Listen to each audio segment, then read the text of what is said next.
আসসালামু আলাইকুম ভিউয়ার্স, শুধুমাত্র টিকটকারদের উদ্দেশ্যে আজকের ভিডিওটি। যারা টিকটক করতে পছন্দ করেন এবং প্রচুর ভিডিও টিকটকে আপলোড করেন তাদের জন্য আজকের ভিডিওটি। ভিউয়ার্স, আপনারা জানেন যে ফেসবুক এবং ইউটিউবে কিন্তু অ্যাড রেভিনিউ মনিটাইজেশনের মাধ্যমে টাকা ইনকাম করা যায় এবং খুব দ্রুত টিকটকেও কিন্তু এই অপশনটি আসতে চলেছে।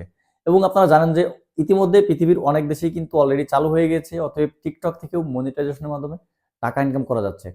মজার বিষয় হলো বাংলাদেশেও খুব দ্রুত এটি হয়তো চলে আসবে। কিন্তু এখানে একটি সমস্যা হলো, আমাদের দেশে যারা কন্টেন্ট ক্রিয়েটর বা টিকটকে ভিডিও আপলোড করেন, অধিকাংশ লোকই এই টিকটক থেকে টাকা ইনকাম করতে পারবেন না। কেননা ম্যাক্সিমাম টিকটক ইউজাররা এই ভুলটি করছেন। তো আমি মনে করলাম যে যেহেতু টিকটকে মনিটাইজেশন অপশনটি আসবে, টাকা ইনকাম করার একটি পলিসি এখানে তৈরি হবে। সো সবাইকে একটু সতর্ক করে দিলে হয়তো কারো না কারো কাজে লাগবে। তো যাই হোক, টিকটকে যদি আপনি টাকা ইনকাম করতে চান তাহলে কিন্তু আপনার বেশ কয়েকটা অপশন রয়েছে। তার মধ্যে সবথেকে ইম্পর্টেন্ট এবং ফেমাস যে অপশন সেটি হলো টিকটক অ্যাড রেভিনিউ মনিটাইজেশন। তো অ্যাড রেভিনিউ মনিটাইজেশনটা হচ্ছে আপনার যেমন ইউটিউব এবং ফেসবুকে ঠিক যেভাবে অ্যাড থেকে আমরা টাকা ইনকাম করি, ঠিক একই ঘটনা কিন্তু টিকটকেও চালু হবে। তো টিকটক থেকে এই অ্যাড রেভিনিউ অপশনটি পেতে গেলে আপনাকে কিছু শর্ত মেনে টিকটকে ভিডিও আপলোড করতে হবে, তাহলেই কিন্তু আপনি টিকটক থেকে টাকা ইনকাম করতে পারবেন বা মনিটাইজেশন পাবেন। তো শর্তগুলো কি? দেখুন, ইউটিউব এবং ফেসবুকে যে শর্তগুলো রয়েছে সেগুলো হচ্ছে আপনার কিছু ক্রাইটেরিয়া থাকে, যেমন ইউটিউবের ক্ষেত্রে ১,০০০ সাবস্ক্রাইবার লাগে, ফেসবুকের ক্ষেত্রে ৫,০০০ ফলোয়ার লাগে।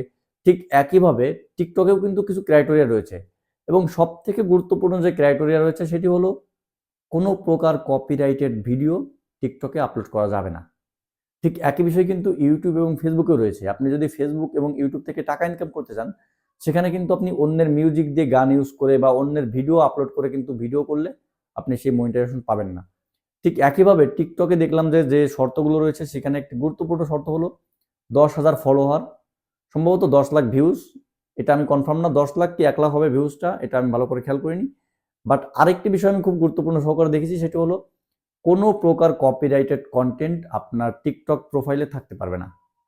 তার মানে বুঝতে পারছেন, আপনি যে অন্যের মিউজিকের সাথে ঠোঁট মেলায় গান করছেন বা অন্যের মিউজিকের সাথে ড্যান্স করছেন, টিকটকে আপলোড করছেন, এই ধরনের ভিডিও দিয়ে আপনি মিলিয়ন মিলিয়ন ফলোয়ার অর্জন করেছেন, বাট তাতে কোনো লাভ হবে না। আপনার ফলোয়ার যতই থাকুক না কেন, এখানে আপনি মনিটাইজেশন কিন্তু পাবেন না।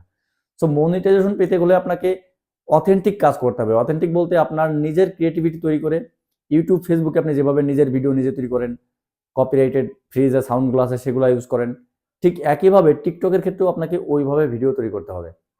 তার মানে টিকটকে অন্যের গান দিয়ে নাচানাচি করলে, যে আপুরা বিশেষ করে দেখি যে অন্যের গান দিয়ে নাচানাচি করে বা ঠোঁট মিলাই, এইগুলা করলে কিন্তু আপনি টিকটক থেকে কখনোই মনিটাইজেশন পাবেন না। তো যাই হোক, যারা টিকটকে কাজ করেন বা টিকটক থেকে ভবিষ্যতে একটা ভালো কিছু করতে যাচ্ছেন, তাদেরকে বলছি আপনারা আপনাদের টিকটকের এই ধরনের ভিডিও আপলোড না করে নিজের যে ভিডিও, ফানি ভিডিও হোক বা শর্ট ভিডিও, ভ্লগ ভিডিও যাই হোক না কেন, টিকটকে আপনি আপলোড করেন না কেন, সেগুলো যেন অথেন্টিক হয়, মানে তার মালিক যেন আপনি হন। অন্যের মিউজিক বা অন্যের ভিডিও এগুলো কোনো রকম ইউজ করা যাবে না। তো এই ছিল আজকের ইনফরমেশনটি। যদি ভিডিওটি ভালো লাগে তাহলে অবশ্যই ভিডিওতে একটা লাইক দেবেন এবং চ্যানেলে নতুন থাকলে অবশ্যই সাবস্ক্রাইব করে আমাদের পাশে থাকবেন।